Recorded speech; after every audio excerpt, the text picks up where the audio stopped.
Good evening dear students. सफलता छोटे छोटे प्रयासों का योग है जिन्हें दिन प्रतिदिन दोहराया जाता है। आप सभी भविष्य में सफल हों, इन्हीं कामनाओं के साथ मैं आपके साथ आज एक सीबीएसई द्वारा जारी किया गया लेटर साझा करने जा रहा हूं, जो कि बहुत ही इम्पॉर्टेंट है क्लास 10th बोर्ड एग्जामिनेशन देने वाले बच्चों के लिए।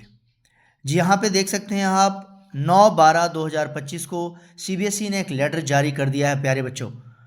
Guidance to the class 10th students for board examination regarding You are aware that this year the class 10th in science and social science question paper have been divided into different sections as per the given detail with a view to improve the quality of evaluation। मैंने आपके साथ पहले भी जारी किया हुआ है, साझा किया हुआ है और आपको बताया हुआ है कि साइंस का जो पेपर है इस बार 3 सेक्शंस में डिवाइड कर दिया गया है। प्योरली सेक्शन ए जो है वो बायोलॉजी के लिए है, सेक्शन बी केमिस्ट्री के लिए है और सेक्शन सी फिजिक्स के लिए है। इसी तरह सोशल साइंस का जो पेपर है वो 4 हिस्सों में डिवाइड कर दिया गया है।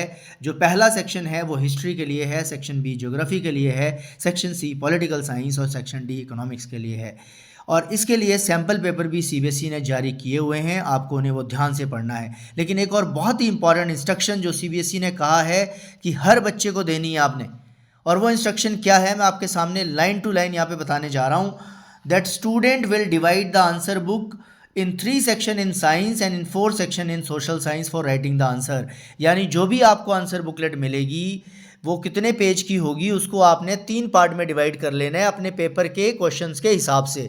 जैसे बायोलॉजी 30 नंबर का आने वाला है, केमिस्ट्री 25 नंबर का है, फिजिक्स 25 नंबर का है, तो बायोलॉजी में आपको थोड़े ज़्यादा पेज चाहिए होंगे, तो आप उस हिसाब से फर्स्ट पार्ट को बायोलॉजी के लिए डिवाइड कर दीजिए, सेकंड पार्ट के कुछ पेजेस को केमिस्ट्री के लिए डिवाइड कर दीजिए और तीसरे पार्ट को फिजिक्स के लिए डिवाइड कर दीजिए। और एक बहुत इंपॉर्टेंट बात यहाँ पे लिख रहा है, replies of question are to be written only within the space identified for the concerned section only. आपने जहाँ पे बायोलॉजी के क्वेश्चन करने हैं लगातार बायोलॉजी के ही वहाँ पे करने हैं, जहाँ केमिस्ट्री के क्वेश्चन करने हैं वहाँ केमिस्ट्री के करने हैं, जहाँ फिजिक्स के करने हैं वहाँ फिजिक्स के करने हैं। पहले क्या करते थे हम कि कुछ बायोलॉजी के क्वेश्चन कर दिए, 1-2 क्वेश्चन छूट गए, फिर केमिस्ट्री कर दिया, फिर केमिस्ट्री का एक आधा क्वेश्चन छूट गया, फिजिक्स कर दिया, बाद में वो केमिस्ट्री और फिजिक्स बायो वाले क्वेश्चन करते थे। लेकिन ऐसा अब नहीं करना है। बहुत सीबीएसई ने क्लियर कट लिख दिया यहाँ पे, in case if replies are mixed these will not be evaluated and no marks will be awarded. अगर आप सही भी लिख रहे हैं तब भी आपको नंबर नहीं मिलेगा अगर आप दूसरे सेक्शन में जाके करते हैं। तो ये बिल्कुल ध्यान दे दीजिएगा कि सेक्शन ए वाला पार्ट सेक्शन ए में, बी वाला बी में, सी वाला सी में। कोई क्वेश्चन नहीं आता है उसके लिए जगह छोड़ दो। In case if replies are mixed such mistake will not be accepted and addressed even during verification और revaluation process after result is declared। अगर कोई बच्चा ऐसी गलती करता है तो ये सारा का सारा उसके बाद ही एड्रेस होगा अगर कोई रिवैल्यूएशन भरता है तो इसलिए आपने ये गलती को नहीं दोहराना है। ये आपके लिए बहुत इंपॉर्टेंट चीज़ बताई गई है, इसका ध्यान रखें।